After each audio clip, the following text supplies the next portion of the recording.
Hello everyone, my name is Jonathan, and for the final module of my CEU course, I'll be talking about evidence-based ergogenic aids in collegiate rowers.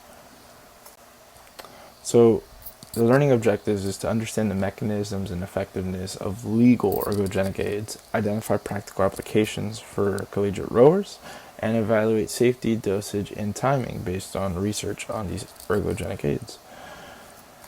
So to start off, what are ergogenic aids? They're substances or strategies that enhance physical performance, energy, and or recovery. And these aids can be mechanical, nutritional, pharmacological, physiological, or physical in nature.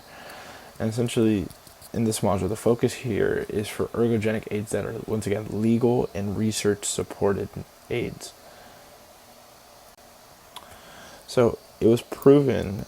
The example of the first ergogenic aid here is creatine monohydrate. And it was proven that in elite rowers, creatine supplementation improves endurance, anaerobic performance, and improved lactate threshold. And once again, it enhances high intensity power output and recovery. And the most effective research showed it was for rowers in a study that 20 grams a day, a loading phase of 5 days, showed a significant increase in their lactate threshold, and as well as those benefits strength training, sprint intervals, and recovery. Another ergogenic aid is caffeine. Pre-exercise caffeine ingestion improves performance and subsequent recovery from rowing effort. It was found that a dose of about 6 milligrams per kilogram an hour before the event was significantly effective, and the improvements based on caffeine were that the mean power output increased by 8.2% here is seen, and the VO2 peak increased by 13.9%. Also, it's not mentioned, but it also increases heart rate at VO2 peak, lactate threshold, and oxygen delivery, all increased stroke rate and completion time. And also, completion times were improved in the 2,000 meter race, once again after 6 milligrams of caffeine per kilogram was consumed. And then once again, caffeine increases alertness, reduces your perceived exertion, and can be found, of course, pictured here, coffee, energy drinks, or there are capsules and pills for caffeine. So, beetroot juice, it was found for rowers is another ergogenic aid. That's been supported by research to be beneficial for rowers. Acute beetroot juice intake in rowers increased VO2 max and improved time trial performance. So also it improves vascular efficiency. So it was found for the dosing about 140 milliliters of beetroot juice, or once again about half a cup, was able to increase the VO2 max and improve time performance. So some key considerations to have before taking these are, of course, use only batch tested supplements to ensure purity.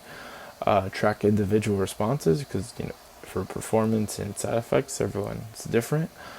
And prioritize food first approach. Once again, these are supplements, and it's important to supplement where appropriate, not be considered a main, approach over the food first approach. And there are more ergogenic aids out there, of course, but these are some of the most beneficial, specifically ones for rowing, worth mentioning. And here's a summary of the best practices for ergogenic aids.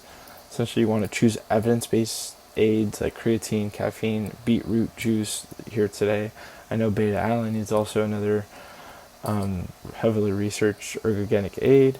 There are others out there that have evidence-based, whether it applies to these athletes or not. It's up to you to decide. Doses based on weight and timing protocol, that is important to note, because I know a lot of these ergogenic aids, for example, the caffeine, it's beneficial before rather than after, of course, an event. And of course, you want to monitor the effectiveness in training before race day use.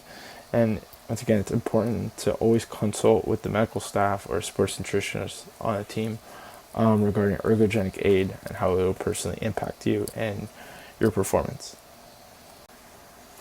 So here I have a knowledge check based on the modules I just presented. I'm going to pause I'll have you pause, and then the next slide, the answers will be there. Hopefully you got them right. Here are the answers. I'm sorry, my big head's blocking it, but the answer for this one was C. So hopefully you chose C here. And here are my references, and thank you so much for watching.